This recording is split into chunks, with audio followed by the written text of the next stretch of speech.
Our coverage of the candidates in Texas this week, I sit down with U.S. Congressman Roger Williams to discuss his campaign for re-election and the issues important to you. U.S. Congressional District 25 stretches from Cleburne, Texas down to Dripping Springs.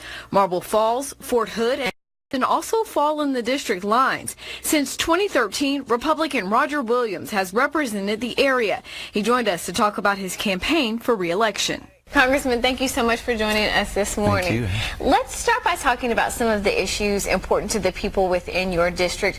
What do you feel are like the top three on their minds right now? Well, I think immigration, jobs, the economy. Of course, having Fort Hood in our district, so military. So there's a lot of issues there, but I'd say immigration and jobs right now are the two. If you had narrowed down to two, that's what they'd be talking about. Absolutely, and immigration is such a big, important issue, especially when we saw the family separations happening down at the border. I know it is a big thing to say to what do you think should be done with immigration, but what are some of your thoughts on how we secure our border and how we address immigration? Well, I've had some thoughts. What happened at the border recently was not new to me.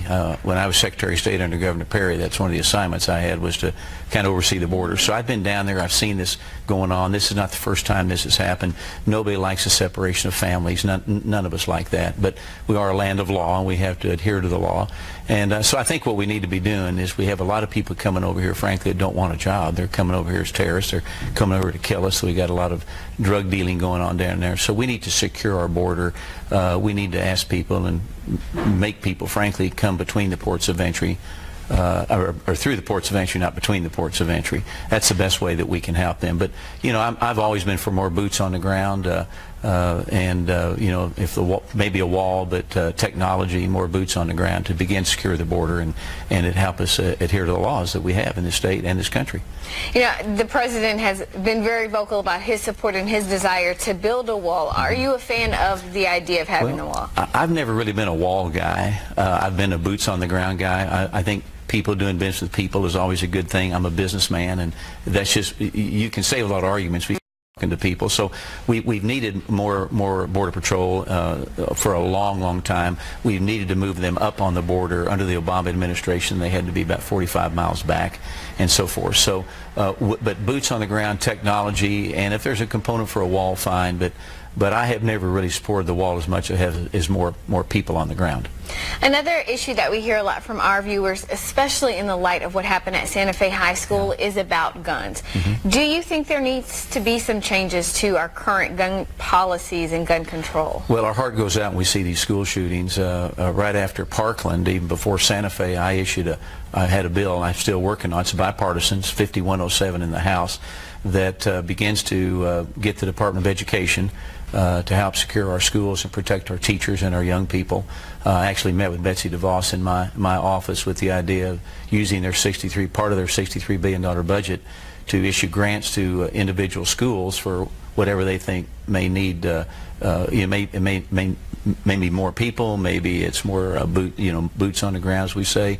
Maybe it's bulletproof glass, metal doors, or whatever. Let them apply to the Department of Education and get that grant. So we've got that bill going through there. I hope to get it out and get it on the President's desk. I think he would sign it. But I think when you talk about guns, naturally, there's two sides to this argument. We know this, and it's. I don't know if people on one side or the other really change their mind. But I personally believe you can't take guns and arms away from the good people. I mean, the good people always will adhere to the law. The bad people won't. The bad people are going to get guns. And so I think that what we need to do, it gets down to a mental illness issue also. A lot of these folks need to understand there's people that love them out there. They need to reach out for help. We need to help them. But just the argument of taking guns away from people will not solve the problem. I mean, you have to just go so far as Chicago and see when you take guns away from people what happens. So that's going to be a debate that goes on and on and on. And while we're having that debate, I need to get 5107 passed, the bill that I've got going through the House right now. I need to get it passed, get it over to the Senate, and hopefully get the President to sign it. Yeah. You mentioning education with that bill, obviously when it comes to schools in Texas, the state legislature is largely responsible for education. But there have been a lot of concerns about Texas's education system and where we rank nationally. Do you think there are any things that can be done on a federal level to give our schools a boost? Well, I do. You know, I'm one of those. I don't really support the Department of Education. I think before we had the Federal Department of Education, our schools were really top-notch, and now there's, as you say, there's some questions whether we're at the top or the bottom. And I just think what we need to do is, when I was in school in the 50s and 60s, you know, your mom and dad and your grandpa and grandma met and you decided what we were going to teach our children in the local community. I think we need to drive that back down to the local community, even get it past Austin into the communities so they can decide what they want their children to learn. And I think this is a time for the Department of Education to do something that really will help our kids and our teachers, and that's help fund school security with the program I just talked about.